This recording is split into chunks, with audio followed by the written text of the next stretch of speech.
ഇടവകയ്ക്ക് വേണ്ടി ബലിയാകുന്ന. അതുകൊണ്ടാണ് സഭാ വിമർശകനായിരിക്കുന്ന എം.എൻ. കാരശ്ശേരി മാഷ് പറഞ്ഞു, ചർച്ചയാനിറ്റി അല്ല ഞാൻ ഉദ്ദേശിക്കുന്നത്, ക്രിസ്ത്യാനിറ്റിയാണ്. വരും തലമുറയ്ക്ക് വേണ്ടി ജീവിക്കുന്ന, തലമുറയെ കരുതുന്ന, ക്രിസ്തീയത നിലനിൽക്കണമെന്ന് ആഗ്രഹിക്കുന്ന എല്ലാവരെയും വേദനിപ്പിക്കുന്ന, കുത്തിമുറിപ്പെടുത്തുന്ന സംഭവങ്ങളാണ് ഇപ്പോൾ ക്രൈസ്തവ ലോകം നടന്നുകൊണ്ടിരിക്കുന്നത്. കുർബാന പ്രശ്നങ്ങളെക്കുറിച്ച് അനുകൂലിച്ചും എതിർത്തുമെല്ലാം നമ്മൾ ധാരാളം രീതിയിലുള്ള അഭിപ്രായ പ്രകടനങ്ങൾ നടത്താറുണ്ട്. ജസ്റ്റിസ് കുര്യൻ ജോസഫ് സാറും അജിയച്ചനെ പോലെയുള്ളവരുമൊക്കെ മനോരമയിലടക്കം തിളങ്ങി നിൽക്കുകയാണ്. അതിനും അനുകൂലിച്ചും എതിർത്തുമെല്ലാം അഭിപ്രായങ്ങൾ വന്നുകൊണ്ടിരിക്കുന്നു. ഇങ്ങനെ കുർബാന പ്രശ്നത്തിൽ നമ്മൾ ഇടപെടുകയും എന്നാൽ കൃത്യമായ അടിസ്ഥാന കാരണങ്ങളെക്കുറിച്ച് ചർച്ച ചെയ്യാതിരിക്കുകയും ചെയ്യുന്ന വലിയൊരു അപകടാവസ്ഥയിലൂടെയാണ് നമ്മൾ കടന്നു പോകുന്നത്. അതോടൊപ്പമാണ് തടസ്സങ്ങൾ മാറുവാനും അനുഗ്രഹങ്ങൾ പ്രാപിക്കുവാനും ആയിട്ടുള്ള ധാരാളം ശുശ്രൂഷകൾ നമുക്ക് ലഭ്യമാണ്. വിശ്വാസികളുടെ ഭൗതിക ആവശ്യങ്ങൾക്ക് വേണ്ടിയുള്ള പ്രശ്നങ്ങൾ പരിഹരിക്കുവാനുള്ള ശുശ്രൂഷകളെയും ശുശ്രൂഷകരും കേരളത്തിൽ ഉള്ളതുപോലെ ലോകത്തിൽ മറ്റൊരിടത്തുമില്ല എന്നുള്ളതും, ഇതൊന്നും ആവശ്യമില്ല എന്നുള്ള അർത്ഥത്തിലല്ല പറയുന്നത്, ഉള്ളതുപോലെ മറ്റൊരിടത്തുമില്ല. എന്നാൽ വിശ്വാസ സമൂഹത്തിൻ്റെ ക്വാളിറ്റി നഷ്ടപ്പെടുന്നു, എണ്ണം കുറയുന്നു എന്നുള്ള വിഷയം.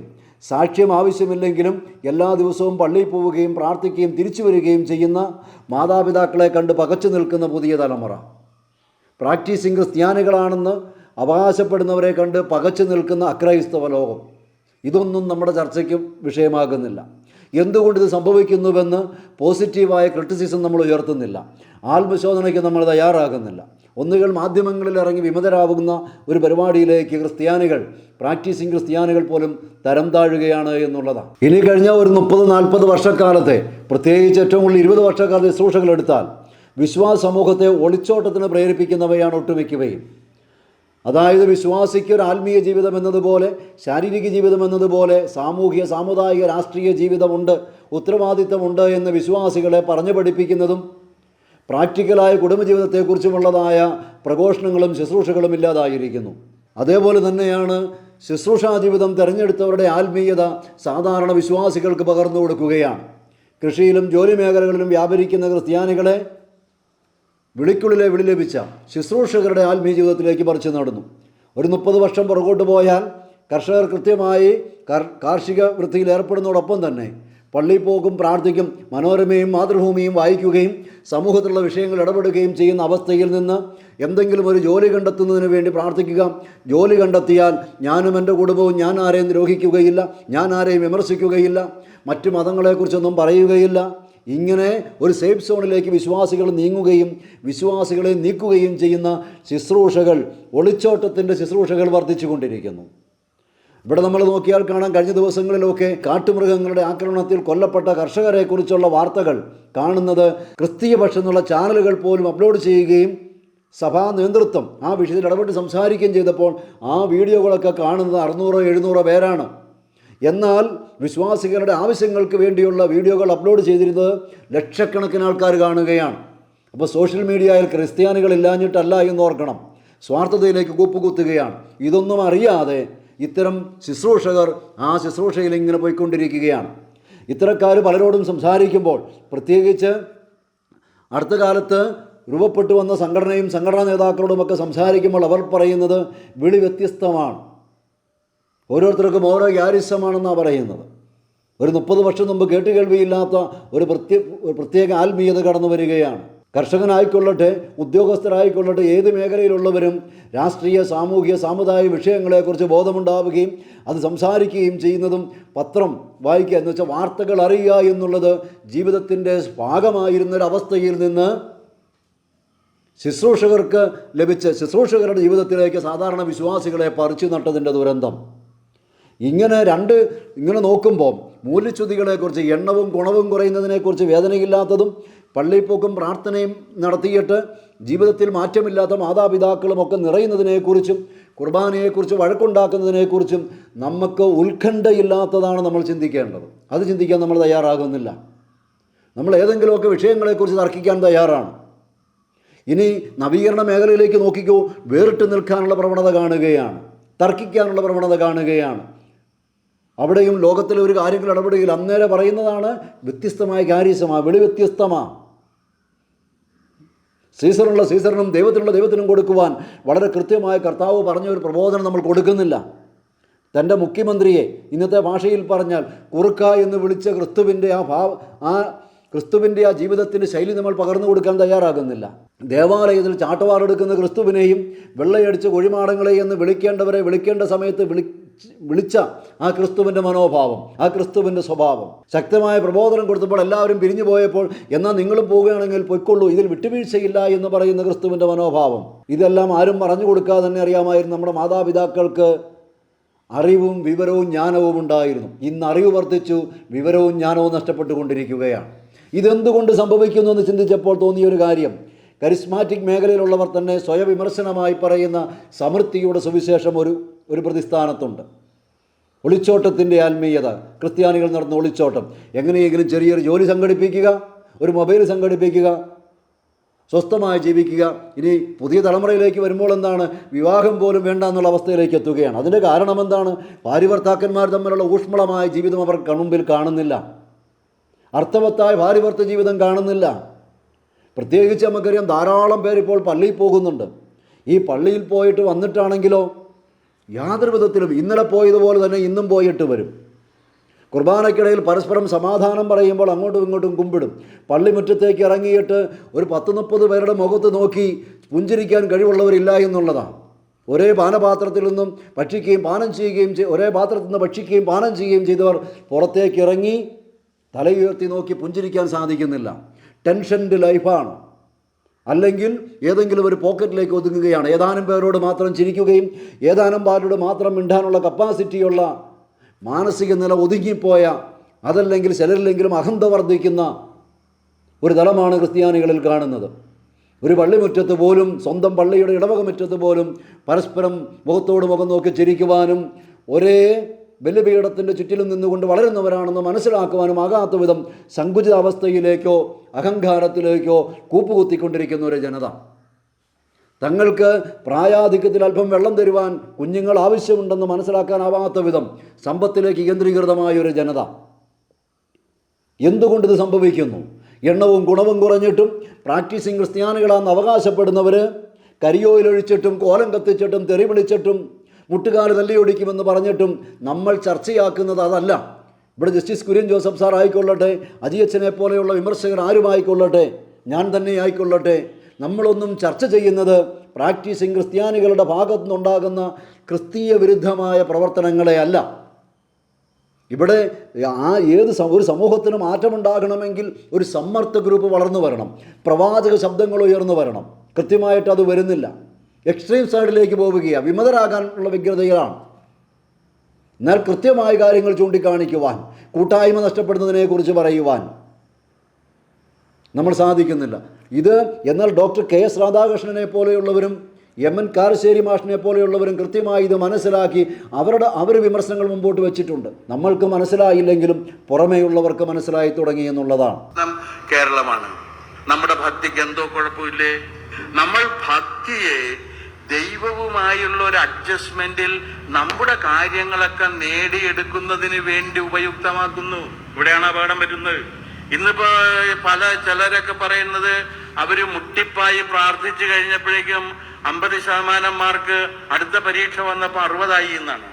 അപ്പോൾ ഉടനെ hallelujah, praise the Lord, praise the Lord, praise the Lord. അപ്പോൾ വേറൊരുത്തർ എഴുന്നേറ്റുകൊണ്ട് പറയും, എനിക്ക് 30,000 രൂപയായിരുന്നു ശമ്പളം, ഞാൻ മുട്ടിപ്പായി പ്രാർത്ഥിച്ചപ്പോൾ അത് 60,000 ആയി. Praise the Lord, praise the Lord, praise the Lord. ഞാൻ അപ്പൊ ആലോചിച്ച ഒരു കാര്യമുണ്ട്, ഇവരോടൊക്കെ കാരുണ്യം കാണിക്കുന്ന ദൈവം യേശുദേവനോട് ഇതൊന്നും കാണിച്ചിട്ടില്ല. തലയിൽ വെക്കാൻ മുൾക്കിരീടവും കുടിക്കാൻ കയ്പനീരും ചുമക്കാൻ തന്നേക്കാൾ 3 ഇരട്ടി ഭാരമുള്ള മരക്കുരിശും സഞ്ചരിക്കാനായി കുന്നിൻ പ്രദേശവുമാണ് അദ്ദേഹത്തിന് കൊടുത്തത്. അപ്പൊ ദൈവം യേശുദേവനോട് പക്ഷപാതിത്വം കാണിക്കുകയും നിങ്ങളോട് നല്ല രീതിയിൽ കാണിക്കുകയും ചെയ്തു എന്ന് കരുതാൻ പറ്റുമോ? നമ്മുടെ പ്രാർത്ഥനയ്ക്ക് കുഴപ്പമുണ്ട്. നമ്മുടെ പ്രാർത്ഥനയുടെ പൈതൃകത്തിൽ നിന്ന് നാം മാറുന്നു. പണ്ടുള്ളവര് പ്രാർത്ഥിച്ചിരുന്നത്, നമ്മുടെ പൂർവ്വപിതാക്കന്മാര് പ്രാർത്ഥിച്ചിരുന്നത്, എന്ത് കഷ്ടപ്പാട് വന്നാലും പിടിച്ചു നിൽക്കാനുള്ള കരുത്തുണ്ടാകണേ എന്നായിരുന്നു. ഇന്ന് പ്രാർത്ഥിക്കുന്നത് ഒരു കഷ്ടപ്പാടും വരാതെ എല്ലാം വളരെ എളുപ്പത്തിൽ എളുപ്പ വഴിയിൽ ക്രിയ ചെയ്ത് എനിക്ക് കിട്ടണം, കഴിയുമെങ്കിൽ എനിക്ക് മാത്രമായി കിട്ടണം എന്നാണ്. ഇവിടെയാണ് അപകടം സംഭവിക്കുന്നത്. ഇത് ഡോക്ടർ കെ എസ് രാധാകൃഷ്ണൻ ഒരു പള്ളിയിൽ നടത്തിയ പ്രസംഗമാണ്. അപ്പം ഡോക്ടർ കെ എസ് രാധാകൃഷ്ണന് മനസ്സിലായി എന്നുള്ളതാണ്. പക്ഷേ ഇനിയും നമ്മൾ മനസ്സിലാക്കുന്നില്ല. ഉണ്ണാനും ഉടുക്കാനും കയറിക്കിടക്കാനും ഇടവുമുണ്ടെങ്കിൽ എല്ലാമായി എന്ന് തിരുവചനത്തിലൂടെ അപ്പസ്തോലൻ നമ്മെ പഠിപ്പിക്കുന്നുണ്ട്. ഒരു കാലഘട്ടത്ത് മനസ്സിടിഞ്ഞ് ആത്മഹത്യയുടെ വക്കീലെത്തി നിൽക്കുന്ന, മുമ്പോട്ട് പോകാൻ നിവൃത്തിയില്ലാത്തവർ പങ്കെടുത്തുകൊണ്ടിരുന്ന ശുശ്രൂഷയെ ഇന്ന് കാര്യസാധ്യത്തിന് വേണ്ടിയുള്ള ശുശ്രൂഷയാക്കി മാറ്റിയിരിക്കുന്നു. ജീവിക്കുന്ന സാഹചര്യങ്ങളിൽ ഭൂമിയുടെ ഉപ്പും ലോകത്തിൻ്റെ പ്രകാശവുമാകാൻ വിളിക്കപ്പെട്ട ക്രിസ്ത്യാനി ഒളിച്ചോട്ടം നടക്കുമ്പോൾ ശുശ്രൂഷയിൽ പങ്കെടുത്ത് നീ രാഷ്ട്രീയ മേഖലയിൽ, കാർഷിക മേഖലയിൽ, ബിസിനസ് മേഖലയിൽ, വിദ്യാഭ്യാസ മേഖലയിൽ, ആതുര ശുശ്രൂഷ മേഖലയിൽ സാക്ഷ്യമാകുന്നതിന് വേണ്ടിയാണ് ഈ ശുശ്രൂഷയിൽ പങ്കെടുക്കുന്നത് എന്ന് വിശ്വാസികളെ പഠിപ്പിക്കുകയും അതിനുവേണ്ട പരിശീലനം കൊടുക്കുകയും ചെയ്യേണ്ടതിന് പകരം കാര്യസാധ്യമെന്ന പ്രശ്നപരിഹാരമെന്ന ഒറ്റ മേഖലയിലേക്ക് മാത്രം ശുശ്രൂഷകൾ കേന്ദ്രീകൃതമായതിൻ്റെ അപകടം. തകർന്നുപോയവർ, ആത്മഹത്യയുടെ വക്കീലെത്തിയവർ, തടക്കദോഷങ്ങൾ കൊണ്ട് തകർന്നുപോയ കുടുംബങ്ങൾ, ഇങ്ങനെയുള്ള വ്യക്തികളുടെ അഭയകേന്ദ്രമായിരുന്ന ശുശ്രൂഷ ഇന്ന് സാമ്പത്തിക സുസ്ഥിരതയ്ക്കും അഭിവൃദ്ധിക്കും വേണ്ടിയുള്ള ശുശ്രൂഷയായി മാറിയിരിക്കുന്നു. ആത്മശോധനയ്ക്ക് നമ്മൾ ഇനിയും തയ്യാറാകുന്നില്ല. കൃത്യമായ 10-30 വർഷക്കാലം നമ്മുടെ മുമ്പിലുണ്ട്. നഷ്ടപ്പെട്ടു പോയതെല്ലാം തിരിച്ചെടുക്കുവാനും വീണ്ടെടുക്കുവാനുള്ള ശക്തമായ 10-30 വർഷക്കാലം നമ്മുടെ മുമ്പിൽ നിൽക്കുകയാണ്. ഇനിയാണ് ഇത് എന്തുകൊണ്ട് സംഭവിച്ചു? ഒന്ന് ഈ പറഞ്ഞതുപോലെ, ഇപ്പോൾ ഇവിടെ ഡോക്ടർ കെ എസ് രാധാകൃഷ്ണൻ പറഞ്ഞതുപോലെ ഭക്തി മേഖലയിൽ വന്നുപോയ അപജയം, വഴിതെറ്റലാണ്. ഇനി സോണിയ സെബാസ്റ്റ്യനിലേക്ക് പോയാലോ? നമുക്കെല്ലാം സുപരിചിതയാണ് ആ കുഞ്ഞ്. അടുത്ത തലമുറയെക്കുറിച്ച് ചിന്തിക്കുന്നവരുടെ മനസ്സിലൊരു നൊമ്പരമായി അവശേഷിക്കുന്നതാണ് സോണിയ സെബാസ്റ്റ്യൻ ഇസ്ലാം മതം സ്വീകരിച്ചപ്പോൾ നടത്തിയ പ്രസംഗത്തിൻ്റെ പ്രസക്ത ഭാഗങ്ങളൊന്ന് കേൾപ്പിക്കാം. I was born and brought up in a typical Roman Catholic family, a family which goes to church every Sunday. We say the rosary every day, we have our family prayers. But from childhood, I had a lot of doubts about religion. I used to keep questioning. I used to question about Trinity. You know Trinity, there's one God but three people in God, Father, Son, Holy Spirit. It never made sense to me. Also, ഇവിടെ കുഞ്ഞ് പറയുന്നത് ഇന്ന് കുഞ്ഞല്ല, കുഞ്ഞുങ്ങളുടെ അമ്മയാണ്. നമുക്കറിയാം, വളരെ വേദനാജനകമായ സംഭവമാണ് നടന്നത്. എനിവേ, ഇപ്പോൾ അവിടെ ആ കുഞ്ഞ് പറയുന്നത്, ഞാൻ ടിപ്പിക്കൽ റോമൻ കാത്തലിക് ഫാമിലിയിൽ ജനിച്ചതാണ്. എന്നിട്ട് പറയുന്നു, പ്രാർത്ഥനയും ഇതും പള്ളിപ്പോക്കുമായിട്ട് ജീവിക്കുന്ന ഒരു കുടുംബം. ഇവിടെ കൃത്യമായിട്ടാണ് കുഞ്ഞ് പറയുന്നത്. ഈ കാലഘട്ടത്തിൽ യുവതിയുവാക്കൾ അനുഭവിക്കുന്ന വലിയൊരു പ്രതിസന്ധിയും അതാണ്. എന്താണ് ക്രിസ്ത്യാനിറ്റി, എന്തിനു വേണ്ടിയാണ് ക്രിസ്ത്യാനിറ്റി എന്ന് വ്യാഖ്യാനിച്ചു കൊടുക്കുന്ന ശുശ്രൂഷകളുടെ അഭാവം പുതിയ തലമുറയെ വല്ലാതെ പിടിച്ചു ഉലയ്ക്കുന്നുണ്ട്. And college life is a time when you're at the prime of youth. You think the whole world is under your feet. Everything is for you. Your soul becomes very restless. So finally, I again started believing in God. But I went back to the only religion, to the same religion. ഈ കുഞ്ഞ് പറയുന്ന ഇടയ്ക്ക് എൻ്റെ വിശ്വാസം നഷ്ടപ്പെട്ടു പോയി, പ്രത്യേകിച്ച് college ലൈഫിലൊക്കെ ആയപ്പോൾ. പക്ഷെ പിന്നീട് വീണ്ടും ദൈവാന്വേഷണത്തിലേക്ക് ഞാൻ തിരിച്ചു വന്നു എന്ന് പറയുകയാണ്. അതുകൊണ്ട് ചിന്തിച്ചപ്പോൾ വീണ്ടും റോമൻ കത്തോലിക്ക സഭയെക്കുറിച്ച് തന്നെ ചിന്തിക്കുകയും ആ ക്രിസ്ത്യാനിലേക്ക് തിരിച്ചു വരികയും ചെയ്തു. And the reason is because I thought that Christianity was the best religion. According to me, it was the best religion. It was a very cool religion. As in Christianity, you can do whatever you want. You can wear whatever clothes you want. You can wear revealing clothes. You can go for fashion shows, and I used to do that before. And you can listen to music, rock music, different kinds of music. You can be a social drinker. For Christians, alcohol is very popular. കേട്ടോ, ക്രിസ്ത്യൻസിനിടയിൽ alcohol വളരെ പോപ്പുലറാണ്. നിങ്ങൾക്ക് എന്ത് drink ചെയ്യുകയാണെങ്കിൽ drink ചെയ്യാം, ഏത് തരം പാർട്ടിയിൽ പങ്കെടുക്കാം, ഏത് വസ്ത്രം ധരിക്കാം. Christianity is a cool religion. എത്ര ഇതായിട്ടാണ് കുഞ്ഞ് പറയുന്നത്. പക്ഷേ അവിടെ കൊണ്ട് നിർത്തിയില്ല, അവിടെ അന്വേഷിച്ച് പുറത്തേക്ക് പോയി. എന്നാൽ ക്രിസ്ത്യാനിറ്റിയിൽ ഈ വക കാര്യങ്ങൾ അനുവദനീയമല്ല. ഇത് തടയുന്ന രാജകീയ അധികാരം ക്രിസ്ത്യാനികളിൽ ഇല്ല എന്ന് പറഞ്ഞു കൊടുക്കുന്നതിൽ നമുക്കുണ്ടായ പരാജയം. നന്മയും തിന്മയും നിൻ്റെ മുമ്പിലുണ്ട്, ജീവനും മരണവും നിൻ്റെ മുമ്പിലുണ്ട്, നിനക്കിഷ്ടമുള്ളത് എടുക്കാം. എന്നാൽ ക്രിസ്ത്യാനിറ്റിയെ കൃത്യമായും ഈ പുതിയ തലമുറയ്ക്കും ഇങ്ങനെ ചിന്തിക്കുന്നവർക്കും പകർന്നു കൊടുക്കുവാനും വിശദീകരിച്ചു കൊടുക്കാനും നമുക്ക് സാധിച്ചോ? ഇപ്പോഴും നമ്മളത് ഗൗരവത്തോടെ എടുക്കുന്നുണ്ടോ? ബൈബിൾ എന്ന അശ്ലീല പുസ്തകം എന്ന് പറഞ്ഞുകൊണ്ട് യുക്തിവാദികൾ ധാരാളം വീഡിയോകൾ അപ്ലോഡ് ചെയ്യുന്നു. ക്രിസ്തുവും ക്രിസ്ത്യാനിറ്റിയും എന്തിനാണെന്ന് ചോദിച്ചുകൊണ്ട് പ്രൊഫസർ രവീന്ദ്രനെ പോലെയുള്ളവർ കോളേജുകളിൽ പോലും പ്രഭാഷണങ്ങൾ നടത്തുന്നു. അവരെ ആരെയും ചീത്ത വിളിക്കണമെന്നോ മറുപടി പറയണമെന്നോമല്ല. അവരെ കേൾക്കുന്ന കുഞ്ഞുങ്ങളെ ലക്ഷ്യമാക്കിക്കൊണ്ടുള്ള ശുശ്രൂഷകൾ നമ്മൾ ആരംഭിച്ചിട്ടുണ്ടോ? നമ്മളിപ്പോഴും വന്നു കാണുന്ന ശുശ്രൂഷകളിലേക്കാണ്. ചെന്ന് കാണാൻ കർത്താവ് അയച്ചു, ചെന്ന് കാണുന്ന ശുശ്രൂഷ നമ്മൾ ആരംഭിച്ചിട്ടുണ്ടോ? കുഞ്ഞുങ്ങൾ അനുഭവിക്കുന്ന പ്രതിസന്ധികളെക്കുറിച്ച് നമ്മൾ ചിന്തിക്കുന്നുണ്ടോ? ഈ പറയുന്ന ആചാരാനുഷ്ഠാനപരമായ ക്രിസ്ത്യാനിറ്റിയോട് പുതിയ തലമുറയെ കുഞ്ഞുങ്ങൾ കാണിക്കുന്ന വിമുഖതയെ അവരെ വിമർശിച്ച് മാറ്റി നിർത്താതെ ചെന്ന് കാണുവാൻ നമുക്ക് സാധിക്കുന്നുണ്ടോ? ചെന്ന് കാണുന്ന മിനിസ്ട്രികൾ ആരംഭിക്കാൻ നമുക്ക് സാധിക്കുന്നുവോ? ഇവിടെ പ്രൊഫസർ രവീന്ദ്രനൊക്കെ ചെയ്യുന്നത് പോലെ ക്യാമ്പസുകളിലേക്ക് എത്തിപ്പെടാൻ നമുക്ക് പറ്റുന്നുണ്ടോ? അത്തരം കാര്യങ്ങളിലേക്ക് ഇപ്പോൾ അജിയച്ചനെ പോലെയുള്ളവർക്കൊക്കെ ഒരു കോൺഗ്രിഗേഷൻ തന്നെ സ്ഥാപിക്കാവുന്നതാണ്. ഈ മനോരമയിലും മാതൃഭൂമിയിലും ഒക്കെ തിളങ്ങി നിൽക്കുന്ന നേരത്ത് അത്തരമൊരു കോൺഗ്രിഗേഷൻ സ്ഥാപിച്ചുകൊണ്ട് ചെന്ന് കാണുന്ന ഒരു മിനിസ്ട്രിയുടെ ഒരു കോൺഗ്രിഗേഷൻ. ഇത്തരം കാര്യങ്ങളെക്കുറിച്ച് നമ്മൾ ചിന്തിക്കുന്നില്ല. ശുശ്രൂഷകളെല്ലാം തന്നെ ആർക്കും ഉപദ്രവമില്ലാത്ത മേഖലയിൽ സേഫ് സോണിലേക്ക് നിൽക്കുകയാണ്. കേരളത്തിലെ ശുശ്രൂഷകൾ സഭയൊരുക്കിയ പാരമ്പര്യ സഭയൊരുക്കിയ സുരക്ഷിത മേഖലയിലാണ് ഒട്ടുമിക്ക ശുശ്രൂഷകളും വളരുകയും നിൽക്കുകയും ചെയ്തുകൊണ്ടിരിക്കുന്നത്. എന്നാൽ ആദ്യത്തെ ഒരു 20 വർഷക്കാലത്തെ ശുശ്രൂഷകൾ അങ്ങനെയല്ലായിരുന്നു. പിന്നീടുണ്ടായ ഒരു വ്യതിചലനമാണത്. അപ്പോൾ ഈ കുഞ്ഞ് ചോദിക്കുന്ന ട്രിനിറ്റി എന്താണ്? എനിക്ക് കൃത്യമായ മറുപടി കിട്ടിയില്ല. കള്ളു കുടിക്കാം, നിനക്ക് ഇഷ്ടമുള്ളിടത്ത് പോകാം, ഇഷ്ടമുള്ളത് എല്ലാം ചെയ്യാമെന്നാ കുറിച്ച് പറയുന്നു. പക്ഷെ അങ്ങനെയൊന്നും ക്രിസ്ത്യാനിറ്റിയിൽ ഇല്ലല്ലോ. ജീവനും മരണവും നിൻ്റെ മുമ്പിലുണ്ട്, നിന്മയും നിൻ്റെ മുമ്പിലുണ്ട്, നിനക്കിഷ്ടമുള്ളത് എടുക്കാം. എൻ്റെ പ്രബോധനം കഠിനമാണ്, നിങ്ങൾക്ക് നിൽക്കണേ നിൽക്കാൻ പോകണേ പോകാമെന്നാണ് കർത്താവ് പറഞ്ഞ്. കർത്താവ് ആരെയും തോക്കെടുത്ത് കൊടുത്തിട്ടോ അല്ലെങ്കിൽ അപ്പസ്തോലന്മാരോട് പോയി പ്രദേശങ്ങൾ കീഴടക്കാൻ പറഞ്ഞുകൊണ്ട് വാളെടുത്ത് കൊടുക്കുകയോ ഒന്നുമല്ല ചെയ്തത്. ഇത് നമ്മൾ പറയുന്നില്ല. ക്രിസ്ത്യാനിറ്റി ഈ കാലഘട്ടത്തിൻ്റെ എല്ലാ കാലഘട്ടത്തിനും അനിവാര്യതയാണെന്ന് നമ്മൾ പറയുന്നില്ല. ജനാധിപത്യം നിലനിൽക്കുവാൻ ക്രിസ്ത്യാനിറ്റിയുടെ ഒഴിച്ചുകൂടാനാവാത്ത അവസ്ഥ നമ്മൾ പഠിപ്പിക്കുന്നില്ല പുതിയ മക്കളോട്, തലമുറയോട്. നമ്മൾ വെല്ലുവിളികൾ ഏറ്റെടുക്കാൻ തയ്യാറാകുന്നില്ല. അപ്പോളജിസ്റ്റിക് യുഗം ആരംഭിച്ചത് അറിയാതെ ഇപ്പോഴും പഴയ യുഗത്തിൽ, ഭക്തയുഗത്തിൽ നമ്മളിങ്ങനെ അഭിരമിക്കുകയാണ്. ഇനി ഇതിൻ്റെ മറ്റൊരു ദുരന്തം എന്താണ്?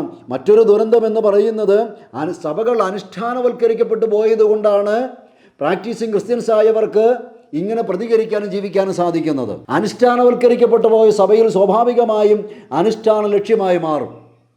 മറ്റൊരു ഭാഷയിൽ പറഞ്ഞാൽ മാർഗം ലക്ഷ്യമായി മാറുകയാണ്. ക്രിസ്തുവിലേക്ക് നമ്മെ നയിക്കുന്നതാണ് സഭാത്മക ജീവിതം. അപ്പോൾ ഭക്തമാർഗം ക്രിസ്തുമാർഗത്തിൻ്റെ അനിവാര്യതയാണ്. ഭക്തമാർഗം ക്രിസ്ത്യാനിറ്റി അല്ല. ഈ വേർതിരിവ് നമ്മൾ മനസ്സിലാക്കുന്നില്ല. കാലക്രമത്തിൽ എന്തു പറ്റി? 40 വർഷം മുമ്പ് ആരംഭിച്ച് പ്രത്യേകിച്ച് കഴിഞ്ഞ് 20 വർഷത്തിലുണ്ടായ വലിയൊരു ഒരു വഴിമാറലാണിത്. ഭക്തമാർഗം ക്രിസ്തുമാർഗമാണെന്ന് ധരിച്ചുപോയി. ഭക്ഷണമില്ലാതെ ശരീരം മരിച്ചു പോകും, ഭക്ഷണവും വെള്ളമില്ലെങ്കിൽ എന്ന് പറഞ്ഞതുപോലെ ഭക്താഭ്യാസങ്ങളും സവാത്മക ജീവിതവും ഇല്ലെങ്കിൽ ഒറ്റപ്പെട്ടു പോകുന്ന ആത്മാവ് നശിക്കും. ആത്മാവ് ശൂന്യമായി കാണപ്പെട്ടാൽ തന്നേക്കാൾ ശക്തിയേറിയ 7 പിശാചുമായി വന്ന് വസിക്കും. അതുകൊണ്ട് പള്ളിപ്പോക്കും പ്രാർത്ഥനയും പരിശുദ്ധ കുർബാനയും എന്ന് പറയുന്ന ആത്മാവിൻ്റെ ജീവരസം, നമുക്ക് ആത്മാവിൻ്റെ നിലനിൽപ്പിന് അത്യന്താപേക്ഷിതമായ ഭക്തമാർഗം ഒഴിച്ചുകൂടാനാവാത്തതാണ്. പക്ഷേ ലക്ഷ്യം അതല്ല. ഇവിടെ സംഭവിച്ചത് എന്തു പറ്റി? വന്ന് അനുഷ്ഠാനവൽക്കരിക്കപ്പെട്ടു പോയി. അനുഷ്ഠാനവൽക്കരിക്കപ്പെട്ടു പോയ സഭയിൽ സ്വാഭാവികമായും അനുഷ്ഠാനം ലക്ഷ്യമായി മാറും. പലരും പറയുന്നുണ്ട് സിസ്റ്റവൽക്കരിക്കപ്പെട്ടു എന്നൊക്കെ നമ്മൾ കേട്ടിട്ടുണ്ട്. വളരെ വേദനയോടെ നമ്മൾ ചിന്തിക്കുകയും ഗൗരവത്തോടെ ചർച്ച ചെയ്യുകയും അടിയന്തരമായി ശ്രദ്ധിക്കുകയും ചെയ്യേണ്ട ഒരു വിഷയമാണ്. ഇത് ശ്രദ്ധിച്ചില്ലെങ്കിൽ ക്രിസ്ത്യാനികളുടെ എണ്ണം കുറഞ്ഞു പോകുന്നതുകൊണ്ടൊന്നുമല്ല, മറിച്ച് ലോകത്തിൻ്റെ ഭൂമിയുടെ ഒപ്പം ലോകത്തിന് പ്രകാശമാകാൻ സാധിക്കുന്നവർ, സത്യത്തെ അതിൻ്റെ പൂർണ്ണതയിൽ അറിഞ്ഞവർ ക്രിസ്ത്യാനികൾ മാത്രമാണ്. അല്ലെങ്കിൽ ലോകം ഇരുട്ടിലേക്ക് പോകും. ഇവിടെ കമ്മ്യൂണിസം പറയുന്നത് പോലെ വെറും ശരീരം മാത്രമാണെന്നുള്ള അവസ്ഥയിലേക്ക് വരും. അല്ലെങ്കിൽ പൊളിറ്റിക്കൽ ഇസ്ലാം പറയുന്നത് പോലെ ദൈവത്തിന് മതമുണ്ട്, രാഷ്ട്രമുണ്ടെന്നുള്ള അവസ്ഥ വരും. ഒരു ഇടനിലക്കാരനായ പ്രവാചകനുണ്ടെന്നുള്ള അവസ്ഥ വരും. അസഹിഷ്ണുതയുടെ മതം ഇവിടെ നിറയും. അല്ലെങ്കിൽ ജഡത്തിൻ്റെ മതം നിറയും. ലോകത്ത് സമാധാനം നഷ്ടപ്പെട്ടു പോകും. ആ സമാധാനം നഷ്ടപ്പെട്ടു പോകാതിരിക്കണമെങ്കിൽ സമാധാന രാജാവായ ക്രിസ്തുവിനെ നമുക്ക് പരിചയപ്പെടുത്താൻ കഴിയണ്ടേ? സമാധാനത്തോടെ ഇവിടെ ജീവിക്കണമെങ്കിൽ ക്രിസ്ത്യാനിറ്റി ഒരു അനിവാര്യതയാണെന്ന് നമ്മുടെ കുഞ്ഞുങ്ങളോട് മുഖത്ത് നോക്കി ധൈര്യപൂർവ്വം പറയാൻ നമ്മൾ പഠിക്കണ്ടേ?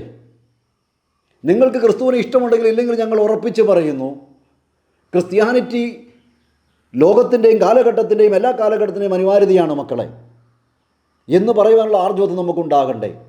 ഒരു സാമൂഹിക ജനാധിപത്യ അനിവാര്യതയാണെന്ന് പറയാൻ നമുക്ക് ധൈര്യമുണ്ടാകണ്ടേ? ക്രിസ്ത്യാനിറ്റി ഉള്ളിടങ്ങളിൽ സ്കൂളും കോളേജുകളും കൃഷിയിടങ്ങളും ജാതിയും ഗ്രാമവും ഒക്കെയായി സമൃദ്ധിയിലേക്കും സമാധാനത്തിലേക്കും നീങ്ങുന്ന ഒരു അവസ്ഥ നമുക്ക് കാണിച്ചു കൊടുക്കാൻ പറ്റണ്ടേ? വിദ്യാഭ്യാസ സ്ഥാപനങ്ങൾ, ആതുര ശുശ്രൂഷ മേഖലകൾ വളരുന്നത് കാണിച്ചു കൊടുക്കണ്ടേ? അപ്പോൾ യുക്തിവാദികൾ നിങ്ങളെ വിളിക്കുമ്പോൾ യുക്തിവാദികൾ ഈ മേഖലയിൽ എവിടെയാണ് കൈവെക്കുന്നതെന്ന് ചോദിക്കാൻ നമുക്ക് പറ്റണ്ടേ? ഇത്രത്തോളം മഹനീയമായ ഒരു വിശ്വാസം, യുക്തിഭദ്രമായ വിശ്വാസം, ചരിത്രപരമായ വിശ്വാസം, ജനാധിപത്യപരമായ അനിവാര്യതയായ ഒരു വിശ്വാസം നമുക്ക് പകർന്നു കിട്ടിയിട്ട് അത് പകർന്നു കൊടുക്കാതെ എവിടെയൊക്കെയോ സുരക്ഷിത താവളങ്ങളിലേക്ക് ഒളിക്കുകയും അനുഷ്ഠാനവൽക്കരിക്കപ്പെട്ട് അനുഷ്ഠാനങ്ങളിൽ പങ്കെടുക്കുന്നത് ക്രിസ്തീയതയാണെന്ന് ധരിച്ചു പോവുകയും ചെയ്ത ഒരവസ്ഥയിൽ നിന്ന് നമ്മൾ അടിയന്തരമായി മോചനം പ്രാപിക്കേണ്ടിയിരിക്കുന്നു. അനുഷ്ഠാനവൽക്കരിക്കപ്പെട്ടതിൻ്റെ അപകടങ്ങളെക്കുറിച്ചുള്ള 2 വീഡിയോകൾ കൂടി കേൾപ്പിക്കാം. 5-ാമത്തെ കാര്യം, അൾത്താരയ്ക്ക് മുമ്പിൽ വിരിയിടണമെന്ന് പറഞ്ഞു. അപ്പം നമ്മൾ പറഞ്ഞു വിരിയിടേണ്ട കാര്യമില്ല. കാരണം ഈ ഒരു വിരി പണ്ട് ജെറൂസലം ദേവാലയത്തിൽ ഉണ്ടായിരുന്നതാണ്. കർത്താവ് കാൽവരിയിൽ മരിച്ചപ്പോൾ 2ആയിട്ട് കീറിപ്പോയ വിരിയ. ഇനി അത് തുന്നി കെട്ടേണ്ട കാര്യമില്ല. അതുകൊണ്ട് വിരിയില്ലാതെ ഞങ്ങൾ സമാധാനമായിട്ട് കുർബാന അർപ്പിച്ചോളാം. അപ്പോൾ റോം പറഞ്ഞു അങ്ങനെ ആയിക്കോളാം പറഞ്ഞു. സിഹിയോൻ മാളികപ്പുറയിൽ തന്റെ ശിഷ്യന്മാരോടുകൂടെ വട്ടമിട്ടിരുന്ന് ഇതാ എന്റെ ശരീരം എന്ന് ഗോതമ്പപ്പം എടുത്ത് വാഴ്ത്തി വിഭജിച്ചവർക്ക് കൊടുത്തു. മുന്തിരിയുടെ ചാറെടുത്ത് കൊടുത്തിട്ട് ഇതെന്റെ രക്തമാകുന്നു പറഞ്ഞു. പിന്നീട് കാൽവരി മലയിൽ മനുഷ്യന്റെ മുഖത്ത് നോക്കി ആ ദൈവം, മനുഷ്യനായ ദൈവം, മനുഷ്യർക്കു വേണ്ടി ഒരു ദൈവം അർപ്പിച്ച ബലി, മനുഷ്യൻ ദൈവത്തിന് അർപ്പിക്കുന്ന ബലിയല്ല, ദൈവം മനുഷ്യന് വേണ്ടി അർപ്പിക്കുന്ന ബലിയാണ് പരിശുദ്ധ കുർബാന. ആ കാൽവരി മലയിൽ പുറംതിരിഞ്ഞു നിന്നല്ല, അവൻ മരിച്ചപ്പോൾ ദേവാലയത്തിന്റെ തിരശ്ശീല നെടുകെ കീറി. ഇവിടെ രഹസ്യങ്ങളില്ല, ഇവിടെ പരസ്യമാണ്. ഇവിടെ മനുഷ്യന്റെ മുഖത്താണ് ദൈവം. ഇവിടെ മനുഷ്യൻ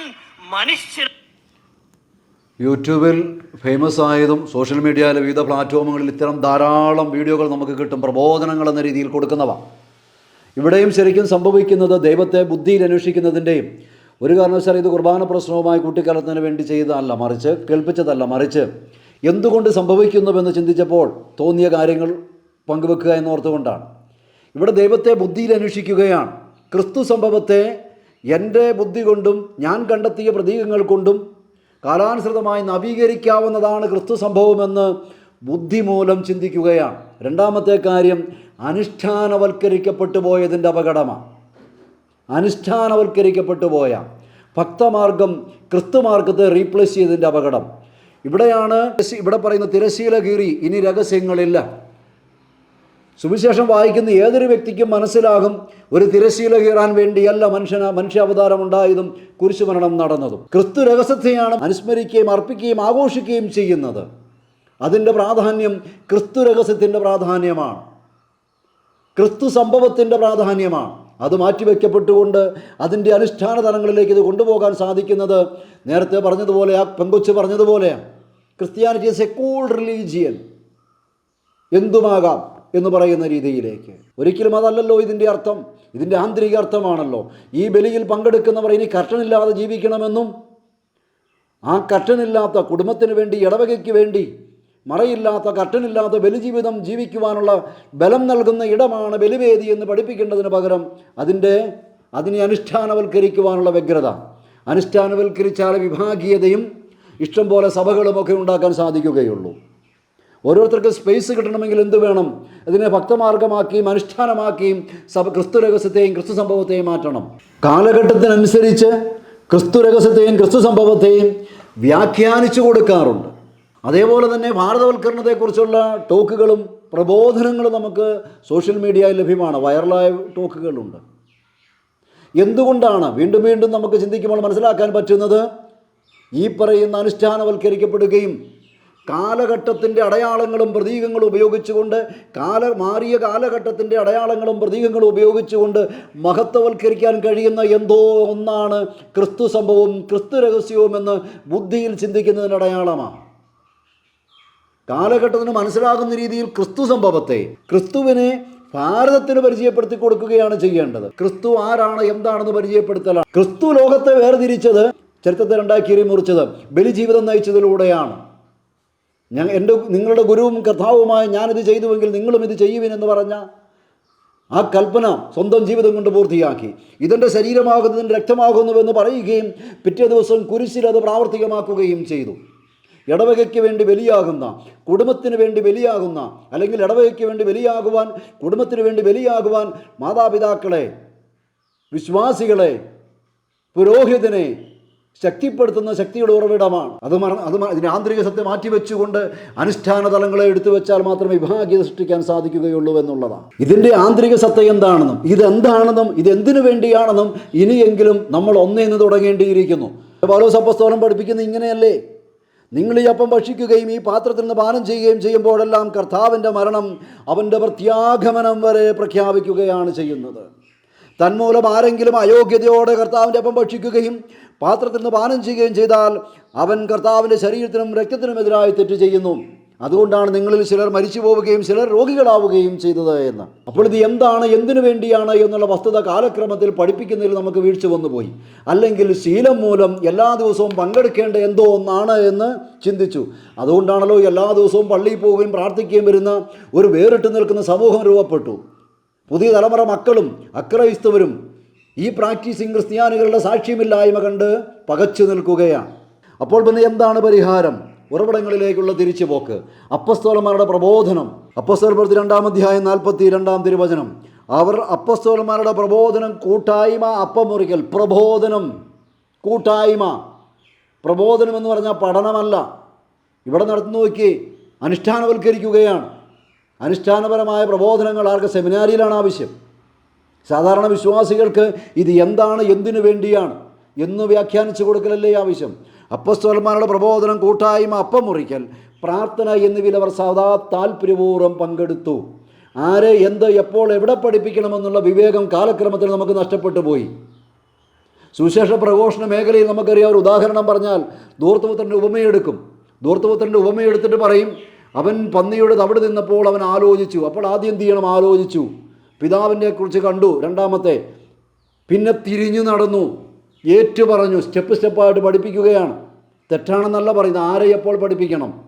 നീ പാപത്തിന് അടിമപ്പെട്ടു പോയെങ്കിൽ ധൂർത്തപുത്രൻ്റെ ഉപമ പറയുന്നു, നീ പോയി പാപം ഏറ്റുപറഞ്ഞ് അനുദപിച്ച് തിരിച്ചു വരൂ, പുത്തൻ കുപ്പായമിടൂ എന്ന് പഠിപ്പിക്കേണ്ടതിന് പകരം പുതിയ ശൈലിയിലുള്ള ഇത്തരം കാര്യങ്ങൾ കടന്നു വന്നു. വളർച്ചാ ധ്യാനങ്ങളിൽ പഠിപ്പിക്കേണ്ടവ സാധാരണ വിശ്വാസികളിലേക്ക് കടന്നു വന്നു. അനുഷ്ഠാനവൽക്കരണവും ആരെ എപ്പോൾ എന്ത് എവിടെ പഠിപ്പിക്കണമെന്നുള്ള വിവേകം നഷ്ടപ്പെട്ടു പോയ അവസ്ഥയുമാണ് സഭയെയും സഭകളെയും ഇത്തരമൊരു അവസ്ഥയിലേക്ക് എത്തിച്ചുകൊണ്ടിരിക്കുന്നത് എന്ന സൂക്ഷ്മ നിരീക്ഷണം നമുക്ക് മനസ്സിലാക്കാൻ പറ്റും.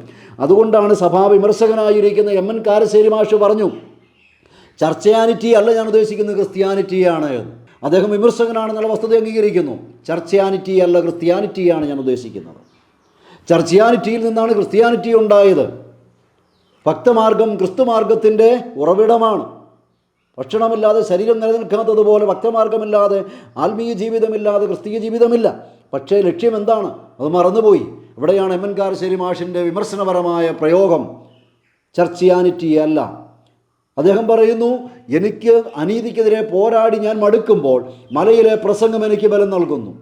നീതിക്ക് വേണ്ടി വിശക്കുകയും ദാഹിക്കുകയും ചെയ്യുന്നവർ, സമാധാനം സ്ഥാപിക്കുന്നവർ, നീതിക്ക് വേണ്ടി പീഡ അനുഭവിക്കുന്നവർ എന്ന ബൈബിളിലെ പ്രയോഗം എനിക്ക് ബലം നൽകുന്നു എന്ന് അദ്ദേഹം പറയുന്നു. എന്നാൽ അദ്ദേഹം സഭയെ മാറ്റി നിർത്തുന്നു. സഭയും വിശ്വാസ സമൂഹമില്ലാതെ ഇതുണ്ടാവില്ല എന്നുള്ള വസ്തുത അവരെ പോലെയുള്ളവർക്ക് അംഗീകരിക്കാൻ പറ്റുന്നില്ല. കാരണം എന്താണ്? നമ്മുടെ എതിർസാക്ഷ്യങ്ങൾ. അതിൻ്റെ അർത്ഥം സഭയിലെല്ലാം പ്രശ്നമാണെന്നുള്ള അർത്ഥത്തിലല്ല, മറിച്ച് നമുക്ക് വന്നുകൊണ്ടിരിക്കുന്ന സുഭിക്ഷതയിൽ, സമൃദ്ധിയിൽ നമ്മൾ എവിടെയൊക്കെയോ എന്തൊക്കെയോ മറന്നു പോകുന്നു. സാക്ഷ്യമാകേണ്ടതിൻ്റെ ആവശ്യകത 2-ാം സ്ഥാനത്തേക്കോ 3-ാം സ്ഥാനത്തേക്കോ അല്ലെങ്കിൽ പൂർണ്ണമായി തമസ്കരിക്കപ്പെടുകയോ ചെയ്യുന്നു. അവർ അപ്പസ്തോലന്മാരുടെ പ്രബോധനം, കൂട്ടായ്മ, അപ്പം മുറിക്കൽ, പ്രാർത്ഥന എന്നിവയിൽ സദാ താല്പര്യപൂർവ്വം പങ്കുചേർന്നു. താഴേക്ക് നോക്കിക്കോ. അവർ ദൈവത്തെ സ്തുതിക്കുകയും എല്ലാ മനുഷ്യരുടെയും സംപ്രീതിക്ക് പാത്രമാവുകയും ചെയ്തു. രക്ഷ പ്രാപിക്കുന്നവരെ കർത്താവ് അവരുടെ ഗണത്തിൽ പ്രതിദിനം ചേർത്തുകൊണ്ടിരുന്നു. എല്ലാ മനുഷ്യരുടെയും പ്രീതി സാക്ഷ്യ ജീവിതത്തിന് വേണ്ടിയായിരുന്നു അപ്പസ്തോലന്മാർ ഇവരെ വിളിച്ചുകൂട്ടി പ്രബോധനവും പ്രാർത്ഥനയും അപ്പമുറിക്കലും കൂട്ടായ്മയും നടത്തിയത്. ഭക്തകൃത്യങ്ങളുടെ ലക്ഷ്യം മറന്നുപോയി എന്നുള്ളതാണ്. ഇതേ കാര്യം തന്നെ ആദ്യത്തെ മാർപ്പാപ്പ എന്ന് വിളിക്കപ്പെടുന്ന പത്രോസ് അപ്പസ്തോലൻ്റെ പ്രബോധനം. ഇക്കാരണത്താൽ നിങ്ങളുടെ വിശ്വാസത്തെ സുഹൃതം കൊണ്ടും, സുഹൃതത്തെ ജ്ഞാനം കൊണ്ടും, ജ്ഞാനത്തെ ആത്മസംയമനം കൊണ്ടും, ആത്മസംയമനത്തെ ക്ഷമ കൊണ്ടും, ക്ഷമയെ ഭക്തി കൊണ്ടും, ഭക്തിയെ സഹോദര സ്നേഹം കൊണ്ടും, സഹോദര സ്നേഹത്തെ ഉപമി കൊണ്ടും പൂർണ്ണമാക്കണം. വ്യക്തമായി പത്രോസ് അപ്പസ്തോലൻ പഠിപ്പിക്കുന്നു. എന്തിനാണ് ഭക്തി എന്നുള്ളത്? പ്രവൃത്തിയില്ലാത്ത വിശ്വാസം നിർജ്ജീവമാണെന്ന് യാക്കോബ് അപ്പസ്തോലൻ പഠിപ്പിക്കുന്നു. കുഞ്ഞുമക്കളെ വാക്കിലും സംസാരത്തിലുമല്ല നാം സ്നേഹിക്കേണ്ടത്, സത്യത്തിലും പ്രവൃത്തിയിലുമാണെന്ന് യോഹന്നാൻ അപ്പസ്തോലൻ പഠിപ്പിക്കുന്നു. അവനിൽ വിശ്വസിക്കുന്നു എന്ന് പറയുന്ന നാം അവൻ നടന്ന അതേ വഴിയിലൂടെ നടക്കേണ്ടതല്ലയോ എന്ന് യോഹന്നാൻ അപ്പസ്തോലൻ പഠിപ്പിക്കുന്നു. പിതാവായ ദൈവത്തിന് മുമ്പിൽ നിഷ്കളങ്കവും നിർമ്മലവുമായ ഭക്തി ഇതല്ലേ യാക്കോബ് അപ്പസ്തോലൻ ചോദിക്കുകയാണ്. അനാഥരുടെയും വിധവകളുടെയും ഞെരുക്കത്തിൽ അവരുടെ സഹായത്തിനെത്തുക, ഈ ലോകത്തിൻ്റെ കളങ്കമേൽക്കാതെ തന്നെ കാത്തു സൂക്ഷിക്കുക. എത്ര കൃത്യമായിരുന്നു അപ്പസ്തോലന്മാരുടെ പ്രബോധനങ്ങൾ. അപ്പസ്തോലന്മാരുടെ പ്രബോധനത്തിൽ നിന്ന് കൃത്യമായി പറയും, ദൈവത്തിൻ്റെ വചനമോ അവിടുത്തെ ശക്തിയോ അറിയാത്തത് കൊണ്ടല്ലേ നിങ്ങൾക്ക് തെറ്റുപറ്റുന്നത്. അപ്പസ്തോലന്മാരുടെ പ്രബോധനത്തിൽ നിന്ന്, അപ്പസ്തോലിക കൂട്ടായ്മയിൽ നിന്ന്, അതിൻ്റെ യഥാർത്ഥ അർത്ഥത്തിൽ നിന്ന് നമ്മൾ മാറിപ്പോയി. ഭക്തമാർഗമായി, അനുഷ്ഠാന മാർഗമായി നമ്മളിതിനെ തരം താഴ്ത്തിക്കളഞ്ഞതിൻ്റെ ദുരന്തം. അതുകൊണ്ട് സമയം നഷ്ടപ്പെട്ടിട്ടില്ല. കേരള സഭകൾ ലോകത്തിൽ ഏറ്റവും ഭാഗ്യപ്പെട്ട അനുഗ്രഹീത സഭകളാണ്. കാരണം പൗരസ്ത്യ ക്രിസ്ത്യാനികൾക്കുണ്ടായ ദുരന്തവും പാശ്ചാത്യ ക്രിസ്ത്യാനികൾക്കുണ്ടായ ദുരന്തവും നശിച്ചു തീരുന്നതിന് മുമ്പ് നോക്കിക്കാണുവാൻ അനുഗ്രഹം ലഭിച്ച ക്രൈസ്തവ ചരിത്രത്തിലെ ഏക സഭകൾ കേരളത്തിലെ ക്രൈസ്തവ സഭകളാണ്. അലക്സാണ്ട്രിയൻ, ജെറൂസലേം, അന്ത്യോക്യൻ, ബൈസൻ്റെയിൻ, കോൺസ്റ്റാന്റിനോപ്പിൾ പത്രിയർക്കീസുകൾക്കുണ്ടായ ദുരന്തം നമ്മുടെ കൺമുമ്പിലുണ്ട്. ഇപ്പോൾ വ്യാജ മതേതരത്വത്തിലൂടെയും ക്രിസ്ത്യാനിറ്റി കൂൾ റിലീജിയനാണെന്ന് പറഞ്ഞുകൊണ്ട് യൂറോപ്പിലുണ്ടായ ദുരന്തവും നമ്മുടെ കൺമുമ്പിലുണ്ട്. അങ്ങനെ യൂറോപ്പിലെ ക്രൈസ്തവ സഭകൾക്കും പൗരസ്ത്യ സഭകൾ അനുഭവിച്ചു കൊണ്ടിരിക്കുന്ന 1400 വർഷത്തെ ദുരന്തവും നമ്മുടെ കൺമുമ്പിലുണ്ട്. ഇത് നേരിട്ട് നോക്കിക്കാണുവാൻ, തീരുന്നതിന് മുൻപ് നോക്കിക്കാണുവാൻ അനുഗ്രഹം ലഭിച്ച ഏക സഭകൾ കേരളത്തിലാണെന്നുള്ള സത്യം നമ്മുടെ മുമ്പിൽ നൽകുന്നത് കൂടുതൽ കൂടുതൽ ഉത്തരവാദിത്തങ്ങളാണെന്ന് മനസ്സിലാക്കിക്കൊണ്ട് കാലഘട്ടത്തിൻ്റെ ചുവരെഴുത്ത് വായിച്ചെടുത്തുകൊണ്ട് തലമുറകൾ ആയിരിക്കുന്നിടത്തേക്ക് എത്തിപ്പെടുവാൻ ചെന്ന് കാണുന്ന മിനിസ്ട്രികളും യുക്തിവാദികളും മറ്റവരും ഉയർത്തുന്ന ചോദ്യങ്ങൾക്ക് മറുപടി പറയുവാനും നമ്മൾ തയ്യാറാവുകയും എന്താണ് ക്രിസ്ത്യാനിറ്റി, എന്തിനു വേണ്ടിയാണ് ക്രിസ്ത്യാനിറ്റി, എന്താണ് ക്രിസ്ത്യാനിറ്റിയുടെ അനിവാര്യതയെന്ന് വ്യാഖ്യാനിച്ചു കൊടുക്കുവാനും നമുക്ക് സാധിക്കുന്നില്ല എങ്കിൽ എം അക്ബർ സാഹിബിന് മറുപടി പറയുന്നതിന് വേണ്ടിയുള്ള വായനകളിൽ മുഴുകിയപ്പോൾ വായിച്ചു പോയ ഒരു വരി ഓർക്കുകയാണ്. സഭാപിതാക്കന്മാർ എഴുതി വച്ചിരിക്കുക, എല്ലാ കാലഘട്ടത്തിലും സത്യമൊന്നേയുള്ളൂ. ക്രിസ്തുവിൻ്റെ മനുഷ്യാവതാരം, പരജീവിതം, പീഡാസഹനം, കുരിശുമരണം, ഉദ്ധാനം, വീണ്ടും വരവ്, ക്രിസ്തുവിലൂടെയുള്ള രക്ഷ. പക്ഷേ കാലഘട്ടത്തിന് മനസ്സിലാകുന്ന രീതിയിൽ ഇതിനെ വ്യാഖ്യാനിച്ചു കൊടുക്കണം. കാലഘട്ടത്തിൻ്റെ അടയാളങ്ങളും പ്രതീകങ്ങളും ഉപയോഗിച്ചുകൊണ്ട് ഇതിനെ വലുതാക്കുക എന്നുള്ളതല്ല. സഭ വളരെ കൃത്യമായി പഠിപ്പിക്കുന്നു. ഏത് ദൈവശാസ്ത്രവും തത്വശാസ്ത്രവും എത്രത്തോളം വേണമെങ്കിലും പോയിക്കൊള്ളൂ, ക്രിസ്തു സംഭവത്തെ മഹത്വവൽക്കരിക്കുന്നതായിരിക്കണമെന്ന് സഭ പഠിപ്പിക്കുന്നുണ്ടല്ലോ. അതുതന്നെ ഈ പറയുന്ന എം അക്ബർ സാഹിബിൻ്റെ വീഡിയോകൾക്ക് മറുപടി പറയുന്നതിന് വേണ്ടി വായിച്ചു പോയപ്പോൾ സഭാപിതാക്കന്മാർ 6-ാം നൂറ്റാണ്ടിൽ എഴുതി വച്ചിരിക്കുന്നത് കാണാനിടയായി. എവിടെ ഏത് പിതാവെന്നുള്ളത് മറന്നുപോയി. കാലഘട്ടത്തിൻ്റെ ചോദ്യങ്ങൾക്ക് മറുപടി പറയുവാനും കാലഘട്ടത്തിന് മനസ്സിലാകുന്ന രീതിയിൽ ക്രിസ്തു സംഭവത്തെ വ്യാഖ്യാനിച്ചു കൊടുക്കുവാനും നമുക്ക് സാധിക്കണമെന്ന് 400-ലധികം വർഷങ്ങൾക്ക് മുമ്പ് സഭാപിതാവ് മൽപ്പാനായിരിക്കുന്ന യോഹന്നാൻ ക്രൂസ് പിതാവ് നമ്മെ പഠിപ്പിച്ചത് ഇത് തന്നെയാണല്ലോ. വിശ്വാസത്തിൻ്റെ സാരവത്തായ അനുശീലനം തമോമയമാണല്ലോ. അതായത് ക്രിസ്തു രഹസ്യവും ക്രിസ്തു സംഭവവും ക്രിസ്തു രഹസ്യത്തിലുള്ള ജീവിതവും ക്രിസ്തുവിലുള്ള ജീവിതവും എല്ലാം മനസ്സിലാക്കുന്നതും സാധാരണവുമല്ല. മറ്റ് മതങ്ങളെപ്പോലെ ഒരു മതമല്ല, മറ്റു വിശ്വാസങ്ങളെപ്പോലെ ഒരു വിശ്വാസമല്ല, മറ്റ് ആചാരാനുഷ്ഠാനങ്ങളെപ്പോലെ ഒരു ആചാരാനുഷ്ഠാനമല്ല ക്രിസ്തീയത എന്ന് ചുരുക്കം. അതിൻ്റെ പിൻബലം, വിശ്വാസത്തിൻ്റെ പിൻബലം അത്ഭുതങ്ങളെ അമിതമായി ആശ്രയിക്കുന്നവർക്ക് നഷ്ടപ്പെടും. എത്ര കൃത്യമായിട്ട് പിതാവ് ഇത് നൂറ്റാണ്ടുകൾക്ക് മുമ്പ് പ്രവചിച്ചു. അത്ഭുതങ്ങളുടെ സാക്ഷ്യം പെരുകുമ്പോൾ വിശ്വാസത്തിൻ്റെ യോഗ്യതാ നിലവാരം താഴും. അത്ഭുതങ്ങളുടെ സാക്ഷ്യം പെരുകുമ്പോൾ വിശ്വാസത്തിൻ്റെ യോഗ്യതാ നിലവാരം താഴും. ഇന്ന് നോക്കിയേ, ട്രോളർമാരൊക്കെ എടുത്തിട്ട് ട്രോളുക, നിഴലടിപ്പിച്ചൊക്കെ സൗഖ്യം കൊടുക്കുക. എത്ര നിസ്സാരമായിട്ടാണ് വരദാനങ്ങളെയും പരിശുദ്ധാത്മാവിനെയും പരിശുദ്ധ കുർബാനയെയും വിശ്വാസങ്ങളെയും ഒക്കെ നമ്മൾ കാണുന്നത്. അത്ഭുതങ്ങളുടെ സാക്ഷ്യം പെരുകുമ്പോൾ വിശ്വാസത്തിൻ്റെ യോഗ്യതാ നിലവാരം താഴും. തന്നിമിത്തം വിശ്വാസം മനുഷ്യബുദ്ധിക്ക് അനുഭൂതമാകുമ്പോൾ അത് ഫലശൂന്യമായി തീരും.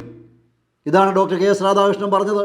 എന്തുമാത്രം പള്ളികളാണ്, എന്തുമാത്രം ശുശ്രൂഷകളാണ്, പള്ളികളിൽ വിശ്വാസികൾ നിറഞ്ഞു കവിഞ്ഞ് ഒഴുകുന്നു എന്ന് ഡോക്ടർ കെ എസ് രാധാകൃഷ്ണൻ പറഞ്ഞു. ഇത് 400 വർഷങ്ങൾക്ക് മുമ്പ് പിതാവ് എഴുതി വെച്ചു. വിശ്വാസം മനുഷ്യബുദ്ധിക്ക് അനുഭൂതമാകുമ്പോൾ അത് ഫലശൂന്യമായി തീരുമെന്ന് ഇത് വിശുദ്ധ ഗ്രിഗറിനെ കോട്ട് ചെയ്തുകൊണ്ട് വിശുദ്ധ യോഹന്നാൻ ക്രൂസ് പിതാവ് പഠിപ്പിക്കുക. താഴേക്ക് വരുമ്പോൾ ദൈവം അത്ഭുതങ്ങൾ പ്രവർത്തിക്കാൻ ആഗ്രഹിക്കുന്നേയില്ല. മറ്റ് പോംവഴിയൊന്നും ഇല്ലാതെ വരുമ്പോൾ മാത്രമാണ് അങ്ങനെ വല്ലതും ചെയ്യുന്നത്. അതുകൊണ്ടാണ് അത്ഭുതങ്ങളും അടയാളങ്ങളും കണ്ടാൽ അല്ലാതെ നിങ്ങൾ വിശ്വസിക്കുകയില്ലേ എന്ന് ചോദിച്ചുകൊണ്ട് ഫരിസേയരെ കർത്താവ് അപലപിക്കുന്നതെന്നാണ് പിതാവ് പഠിപ്പിക്കുന്നത്. അതിസ്വാഭാവിക സിദ്ധികളിൽ ദൃഷ്ടി കൊള്ളുവാൻ കൗതുകമുള്ളവർ വിശ്വാസ വിഷയങ്ങളിൽ ഗണ്യവാമിതം ക്ഷയിച്ചു പോകും. എത്ര കൃത്യമായ പ്രവചനവും മുന്നറിയിപ്പും പ്രബോധനവുമാണ് സഭാപിതാവ് നമുക്ക് നൽകിയത്.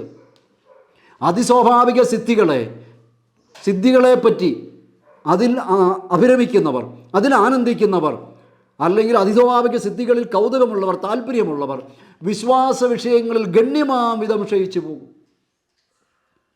അത്ഭുത പ്രവർത്തനങ്ങളെ സംബന്ധിച്ചുള്ള ദുഷ്ടി മൂലം, ആനന്ദം മൂലം, താല്പര്യം മൂലം ദുരഭിമാനവും ഒരുതരം വ്യാമോഹവും സംഭവിക്കുക സാധാരണമാണ്. എത്ര കൃത്യമായ വിശകലനമാണ് പിതാവ് നമുക്ക് നൽകിയിരിക്കുന്ന മുന്നറിയിപ്പ്. വിസ്മയാവഹമായ കാര്യങ്ങളിലുള്ള ഏത് കൗതുകവും വിസ്മയാവഹമായ കാര്യങ്ങളിലുള്ള ഏത് കൗതുകവും പരിപൂർണമായും ദൈവത്തിനു വേണ്ടിയും അല്ല എങ്കിൽ അത് മായാമോഹമാണ്. പിശാചുക്കൾ തങ്ങൾക്ക് കീഴടങ്ങിയിരിക്കുന്നു എന്ന് പറഞ്ഞ് ആഹ്ലാദിച്ച് തിരിച്ചു വന്ന ശിഷ്യന്മാരെ കർത്താവ് ശാസിച്ചത് ഇത്തരം കാര്യങ്ങളിലുള്ള സന്തോഷം വ്യർത്ഥമായിരുന്നത് കൊണ്ടാണ്. പിതാവിൻ്റെ പ്രയോഗം ഇങ്ങനെയാണ്: ആ സന്തോഷം വ്യർത്ഥമല്ലായിരുന്നെങ്കിൽ അവിടുന്ന് അപ്രകാരം അവരെ ശാസിക്കുകയില്ലായിരുന്നു. യോഹന്നാൻ ക്രിസ്തു പിതാവിൻ്റെയും സഭാപിതാക്കന്മാരുടെയും പ്രബോധനങ്ങളും അപ്പസ്തോലിക പ്രബോധനങ്ങളിലേക്കും തിരിച്ചുപോക്ക്, പഴമയിലേക്ക്, ഉറവിടത്തിലേക്കുള്ള തിരിച്ചുപോക്കിൻ്റെ കാലം അതിക്രമിച്ചിരിക്കുന്നു. ക്രിസ്ത്യാനിറ്റി എന്താണ്, എന്തിനു വേണ്ടിയാണ് എന്ന് കാലഘട്ടത്തിനനുസരിച്ച് വ്യാഖ്യാനിച്ചു കൊടുക്കുവാനും സഭാപിതാക്കന്മാരുടെയും അപ്പസ്തോലന്മാരുടെയും പ്രബോധനങ്ങളിലേക്ക് തിരിച്ചു പോകുവാനും എത്രയും പെട്ടെന്ന് നമുക്ക് സാധിക്കട്ടെ എന്ന് ആഗ്രഹിക്കുന്നു.